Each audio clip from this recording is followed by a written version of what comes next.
तो guys release हो चुका है पुष्पा 2 द रूल का रिलोडेड वर्जन या फिर कहें extended version. And believe me guys, इसमें जो डिलीटेड सीन्स ऐड किए गए हैं वो बहुत ही इंपॉर्टेंट थे। एंड मैंने देखते टाइम ये सोच रहा था कि भाई क्यों, आखिरकार क्यों डिलीट किया इन्हें। यार मूवी का रन टाइम अगर इन्हें कम रखना था तो अदर कोई सीन्स काट देते, बट डैम गाइस ये सीन नहीं करने थे। तो इस रिलोडेड वर्जन में कुछ सीन्स बहुत ही इंपॉर्टेंट है एंड मैं उन्हें ही एक्सप्लेन करने वाला हूँ। एंड मैंने अपनी इस वाली वीडियो में बताया था कि मैं जापान वाले सीन के लिए बहुत ही एक्साइटेड हूँ, बिकॉज अभी तक ये क्लियर नहीं हो पा रहा था कि ये पार्ट 3 का हिस्सा है या फिर है तो ये पार्ट 2 का ही पार्ट, लेकिन इसे अदर सीन्स के साथ डिलीट कर दिया गया था। तो ओवरऑल क्या था इस जापान वाले सीन में, तो एक एक करके हम चीजों को समझेंगे। पहले हम इन डिलीटेड सीन्स को निपटा लेते हैं। देखो, इन डिलीटेड सीन्स की एक चेन है और इस चेन की शुरुआत वहां से होती है जब पुष्पा शेखावत को सेंड्रा चिपका देता है। अब हुआ क्या, पुष्पा एंड शेखावत की जब सीटी मार्क कॉन्वर्सेशन चल रही होती है तो यहाँ पर मैंने नोटिस किया एक डायलॉग को चेंज किया गया है। अब यहाँ पर ध्यान देना, इसके फर्स्ट वर्जन में जब यहाँ पर विसिल कॉन्वर्सेशन चल रही होती है तो पुष्पा यहाँ से चला जाता है एंड उसके बाद शेखावत सीधा श्रीनू से बोलता है कि श्रीनू मेरी मीटिंग फिक्स करा। बट सेकेंड वर्जन यानी इस एक्सटेंडेड वर्जन में इसी डायलॉग यानी शेखावत के इस डायलॉग को थोड़ा चेंज किया गया है। यहाँ पर शेखावत श्रीनू से ये बोलता है कि श्रीनू 1 टन लाल चंदन तैयार कर। अब एक्चुअली में ये है वो मेन पॉइंट जहाँ से आगे के सीन्स को काटा गया था जो कि इम्पोर्टेंट थे। अब इस पॉइंट से पहला डिलीटेड सीन था, इस गोडाउन में शेखावत खड़ा हुआ है। यहीं पे थोड़ी देर में मंगल, श्रीनू एंड उसकी वाइफ एक ट्रैक्टर लेकर अंदर घुसते हैं एंड इस ट्रैक्टर की ट्रॉली पर लदा हुआ था 1 टन माल, वो भी ए ग्रेड और असली माल। अब मंगल, श्रीनू ने शेखावत ने 1 टन असली माल मंगाया क्यों था, इसलिए जब इंस्पेक्शन टीम जब माल की जांच करने के लिए आए कि माल असली है या फिर नकली, तो शेखावत उन्हें भ्रमित कर सके। क्योंकि अगर देखो, शेखावत अगर ये प्लान ना बनाता तो भंवर सिंह शेखावत का भांडा फूटना तय था, बिकॉज इंस्पेक्शन टीम माल चेक करती और उन्हें ये मालूम पड़ जाता कि माल एक्चुअली में नकली है। अब इससे आगे जो कुछ हुआ था वो ऑलरेडी हमने इसके फर्स्ट वर्जन में देख रखा है। यानी शेखावत दोनों लकड़ियों को जलाकर देखता है, यानी असली माल और नकली माल की लकड़ियों को। इससे इसे समझ आता है कि दोनों लकड़ियां जलने के बाद कोई ये पता नहीं लगा सकता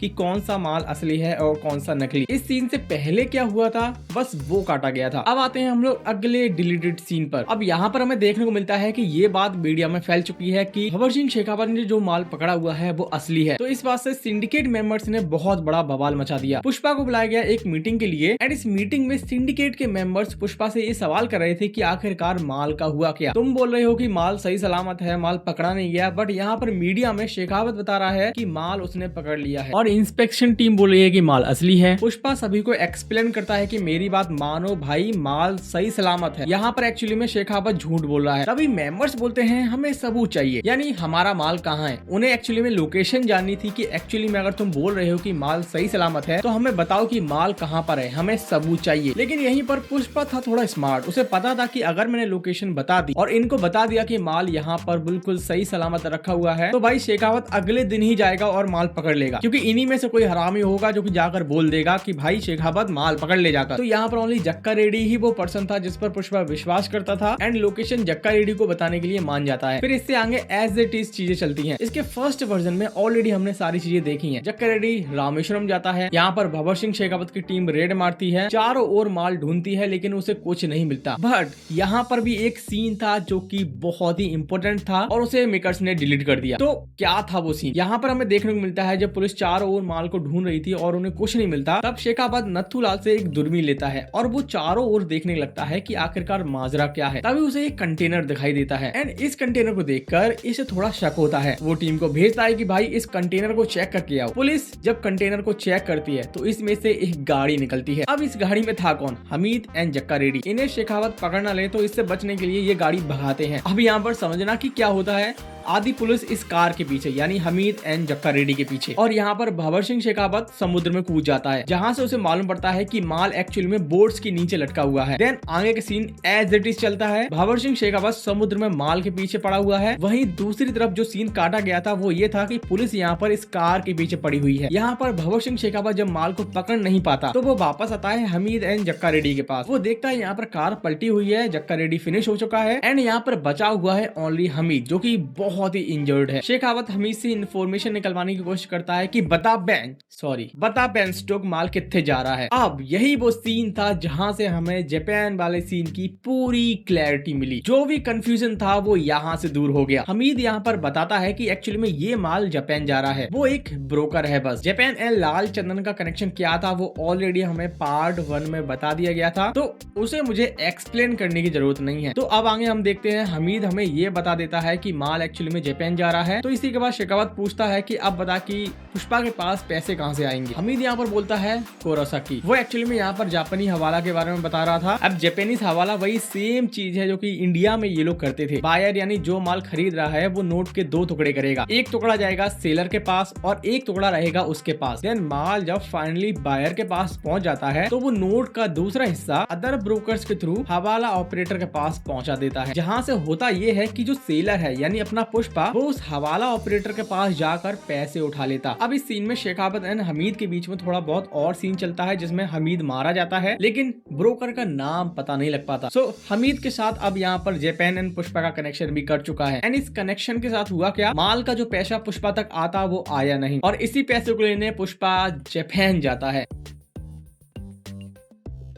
अब यहाँ पर तुमने ये तो नोटिस कर लिया होगा कि कैसे इन डिलीटेड सीन्स की चेन बनी हुई है। आगे हम लोग देखते हैं पुष्पा यहाँ पर कंटेनर तैयार करवाता है, उसमें खाना पानी दवा दारू सब कुछ भरवाता है और साथ में भरवाता है कुछ लाल चंदन और निकल जाता है जापान की ओर। वहां पर पहुंचने के बाद वही सब कुछ हमें देखने को मिलता है जो कि हमें मूवी की स्टार्टिंग में दिखाया गया था, यानी फाइट वगैरह। देन हिरोशी आता है एंड हिरोशी पुष्पा को शॉट मार देता है जिससे वो नीचे गिरता है। एंड ऑलरेडी मैंने प्रीवियस वीडियो में बता रखा है कि पुष्पा नीचे गिरेगा, देन कुछ गुंडे जाएंगे, पुष्पा उन्हें मारते हुए ऊपर लाएगा, वो सब यहाँ पर होता है। देन पुष्पा जैसे ही ऊपर आता है वो हिरोशी को हवाला का नोट दिखाता है जिससे हिरोशी समझ जाता है कि भाई पैसा इस सेलर तक पहुंचा नहीं है। देन इसी के बाद हम देखते हैं ये वाला सीन जहाँ पर हिरोशी पुष्पा से माफी मांग रहा है कि भाई तुम्हारे साथ जो कुछ भी हुआ वो आगे अब नहीं होगा। और इतना सब कुछ होने के बाद यहाँ पर होती है हिरोशी एंड पुष्पा के बीच हैंड टू हैंड डील। वो साफ साफ बोलता है कि भाई ये हवाला कुछ नहीं चलेगा तो सिर्फ पुष्पा का ब्रांड सिंबल। पुष्पा हिरोशी से बोलता है कि पहले पैसा आएगा देन मैं माल भेजूंगा और यहाँ पर ये डील हिरोशी डन कर देता है। पार्ट 3 में अब हमें पुष्पा सीधा जापान से डीलिंग करता हुआ दिखाई देगा, यानी वो माल सीधा जापान पहुंचाएगा एंड जापान से सीधा पैसा उसके पास आएगा। आई थिंक बीच में कोई भी ब्रोकर नहीं होगा क्योंकि मेन बायर और मेन सेलर के बीच में ये डील डन हो चुकी है। तो ये था जापान वाले सीन का पूरा फंडा। अभी तक तुम्हें ये समझ आ गया होगा कि ये जो सीन्स मैं एक्सप्लेन कर रहा हूँ वो एक्चुअल में बहुत ही इंपॉर्टेंट थे। जक्का रेड्डी हमीद फिनिश हो गए, हिरोशी और पुष्पा की मीटिंग हो गई, बचा अब जॉली रेड्डी वाला सीन, उसको भी देख लेते हैं। तो अब हमने देखा पुष्पा के पास माल का 5,000 करोड़ पहुंच गया। इन पैसों का उसने किया क्या, एमएलएस को खरीदा और सिद्धप्पा को सीएम बना दिया। लेकिन इसी बीच हम देखते हैं एक और डिलीटेड सीन। जब वो सोफे एमएलएस को भेज रहा था तो एक सोफा वो पर्सनली जाली रेड्डी के पास ले गया, यानी उससे भी एक डील करने गया था कि भाई देख जक्का रेड्डी का मेरे ऊपर बहुत बड़ा एहसान है। जक्का रेड्डी अगर पुष्पा को सिद्धप्पा को प्लान बताने के लिए नहीं बोलता तो शायद पुष्पा अभी सिंडिकेट का प्रेसिडेंट नहीं होता। इतना बोलने के बाद पुष्पा जाली रेड्डी के सामने 2 ऑफर रखता है। पहला, जाली रेड्डी उसे मार दे और दूसरा वो उससे हाथ मिला ले। हाथ मिलाने का मतलब ये था कि माल की डिलीवरी के बाद तुझे मिलाकर तेरे 2 भाइयों के पैसों के हिस्से टाइम पर आ जाया करेंगे। सो पुष्पा यहाँ पर जाली रेड्डी को 2 ऑफर्स देता है जिसमें से जाली रेड्डी दूसरा ऑफर ठुकरा देता है और पहला ऑफर यानी उसे मारने का वो एक्सेप्ट करता है और कट्टा उठाता है और पुष्पा को ऊपर चला देता है जो कि हुआ था मिसफायर। यहाँ पर इससे हमें समझ आता है कि जाली रेड्डी पुष्पा को मारेगा, अभी नहीं तो आगे चलकर। पुष्पा यही चीज देखकर जाली रेड्डी को छोड़ देता है और उससे बोलता है जब तू पूरी तरीके से ठीक हो जाए तब मुझे मारने आना, और इतना कहते ही पुष्पा यहाँ से चला जाता है। तो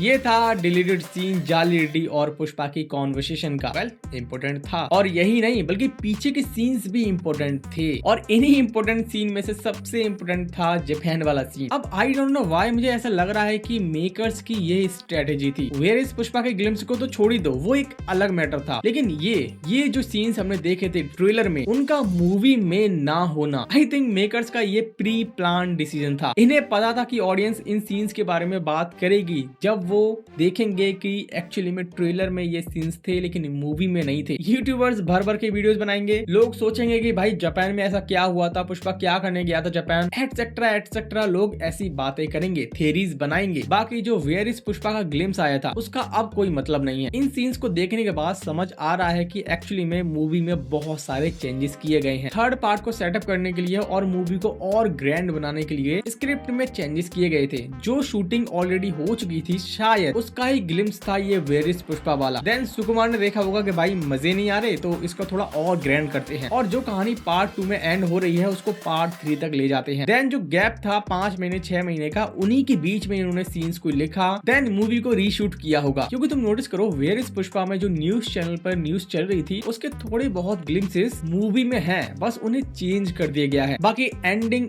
एज इट इज है। जो विलन हमें दिखाया गया था उसके बारे में कुछ भी मूवी रिवील नहीं करती। जैसी एंडिंग इसके फर्स्ट वर्जन में थी वैसी एंडिंग इसके एक्सटेंडेड वर्जन में भी है। मतलब कुछ भी रिवील नहीं किया, जो भी होगा वो पार्ट 3 में हमें मालूम पड़ेगा। बाकी आई होप तो ये वीडियो आपको पसंद आई होगी। अगर पसंद आई है तो वीडियो को लाइक कर देना, चैनल को भी सब्सक्राइब कर देना ऐसी वीडियोस देखने के लिए। Till then this is your pop culture nerd wrapping up for now and see you soon in the next one.